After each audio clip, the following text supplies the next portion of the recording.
Finance Chief Paul Chen pursues closer ties with South Korea, urging investors from the country to induce capital in financial products in the SAR. Water Supplies Department conducts successful pipe replacement project to ensure clean drinking water supply for 2 estates in Fanling. And 24-year-old Iga Swiatek zooms past American Amanda Anisimova at All England Club to win her maiden Wimbledon title.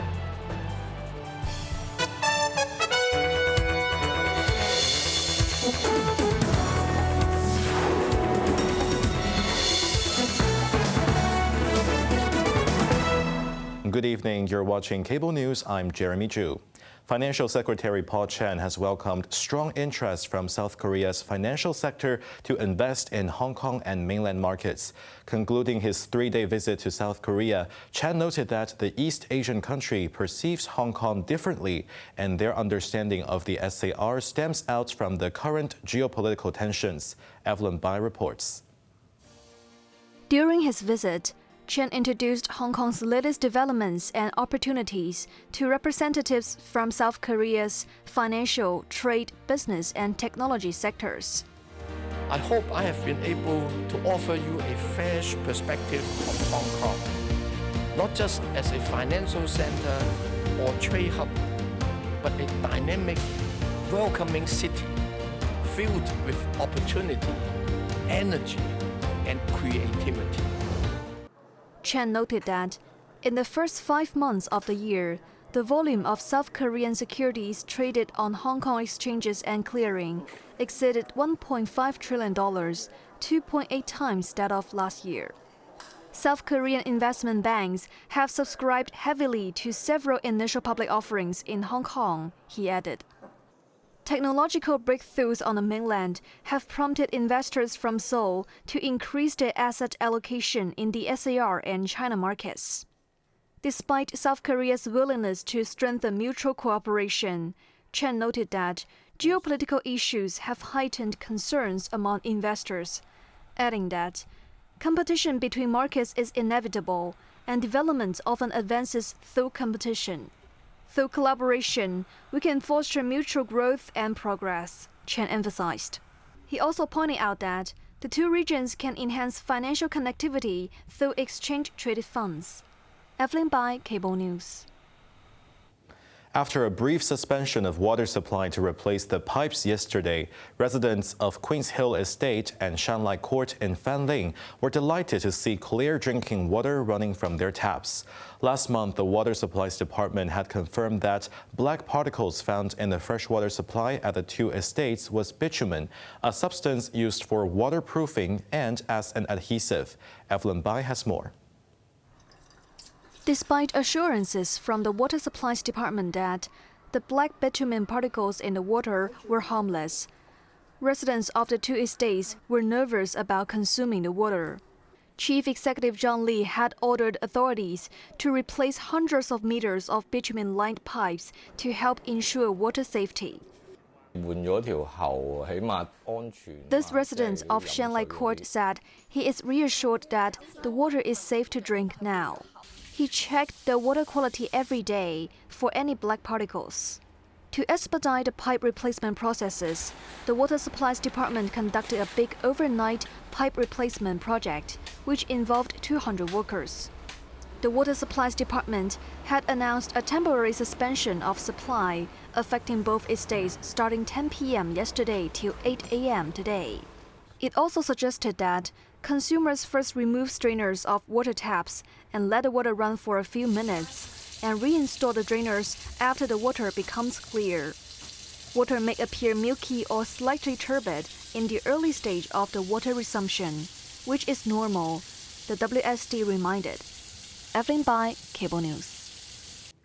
Students who took this year's Hong Kong Diploma of Secondary examination are feeling the anxiety as results will be out on Wednesday. Hock Yao Club, a student support organization, has expressed concern over the tight competition for university seats, as this year roughly 55,000 candidates took the exam, marking a 10% increase. At the press conference today, the club's student counselor Clement Ng said fields such as nursing, physiotherapy, artificial intelligence, and fintech are highly sought after. He reminded students about flexible admission schemes where strong overall grades may compensate for underperforming subjects, and urged candidates to use university score calculators to assess their chances. Ng also noted that students who underperform should not be disappointed and should try to enroll in vocational training or self-financing programs. Reporting rising anxiety-related inquiries to its hotline, the non-profit organization has advised parents to maintain open communication with their children and monitor their mental well-being during this stressful period. The former COVID-19 isolation facility at Kiteak has officially reopened today as a creative base and a 250-room hostel for the youth. Named after Kiteak Airport's historic runway 1331, the repurposed site targets young artists and entrepreneurs, with single rooms starting at just $200 per night. Future phases will expand accommodation to 2,200 rooms, which can accommodate up to 5,000 people. The hostel marks phase one of a broader initiative to transform the long-vacant pandemic facility into a cultural incubator, which will include co-working spaces, art festivals, and sports facilities. Ambitious plans also propose converting waterfront sections into commercial zones and performance venues, pending government approval. Hong Kongers took advantage of a 50% rebate on MTR Fairs today after the city's sole rail operator compensated for a 5-hour disruption on the Tseung Kwan O line in May. Passengers enjoyed half fares using their Octopus card or QR code tickets on the MTR, Light Rail and MTR bus services, as well as cross-border trips running to and from Lo Wu, Lok Ma Chau stations on the East Rail line. MTR Corporation was fined $19.2 million for the 5-hour service suspension on the Tseung Kwan O line, which was caused by electrical malfunctions in overhead cables affecting the signaling system. The rush hour disruption, which occurred around 5 p.m., caused long queues outside Tu Keng Lane Station, with hundreds of passengers waiting for shuttle services. Crowds also packed pavements outside North Point Station as commuters waited for public buses and taxis. Trade tensions stemming from U.S. President Donald Trump's policies is an opportunity for Hong Kong to attract more business. Alpha Lau, Director General of Investment Promotion at Invest Hong Kong, feels the SAR's financially stable environment is what most businesses are looking for amidst the current geopolitical tension. Speaking on a radio program, Lau emphasized that businesses require stability, and with the nation's economy expected to grow at over 5%, the SAR remains a key platform and hub for the Asia-Pacific region.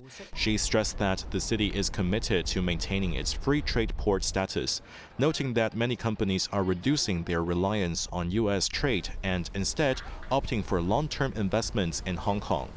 Lau added that Hong Kong has attracted numerous logistics and catering enterprises, leading to a noticeable increase in job opportunities.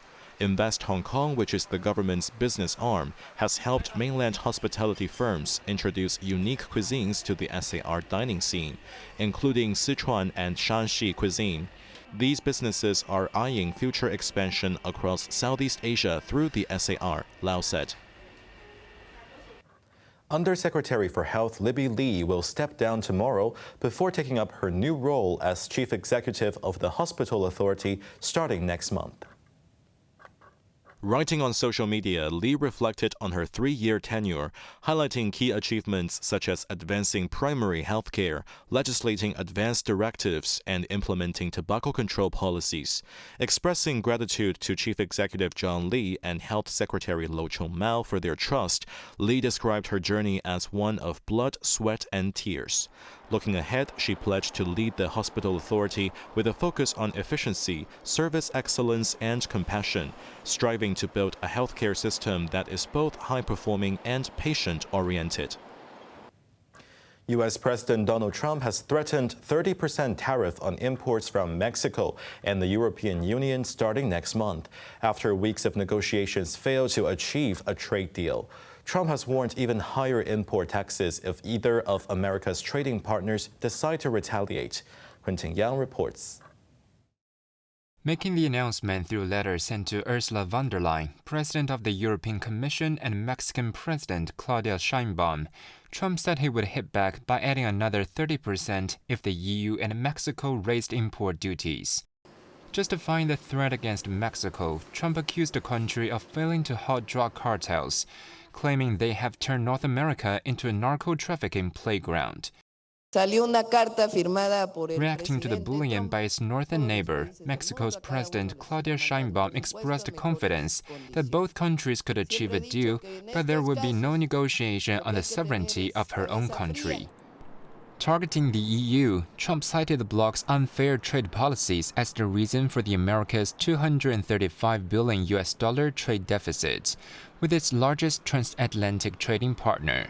Washington and Brussels had hoped to reach an agreement before the July 9th deadline. However, von der Leyen is optimistic that the European Union will work towards a deal by the end of the month.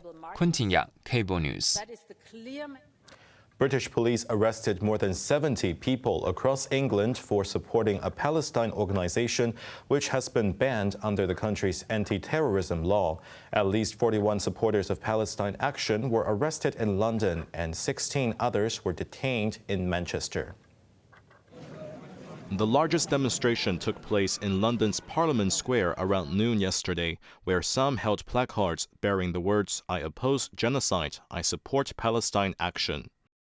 Earlier this month, British lawmakers proscribed the group, labeling it a terrorist organization after some of its members broke into a Royal Air Force base at Oxfordshire and damaged planes in protest against Britain's support for Israel. That incident cost around $9.4 million worth of damage.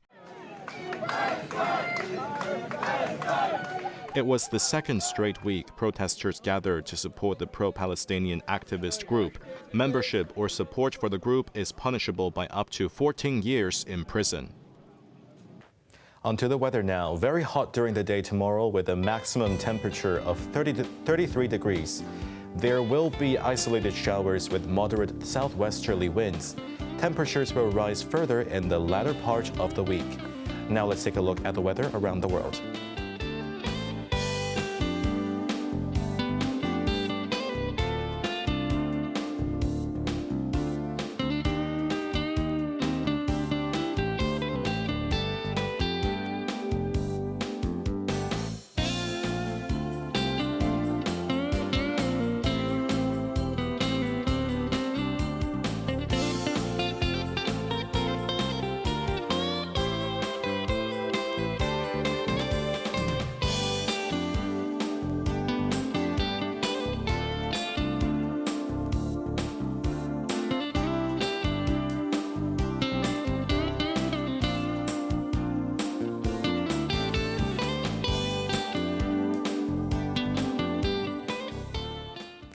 That's our news for tonight. I'm Jeremy Ju. Thanks for watching and good night.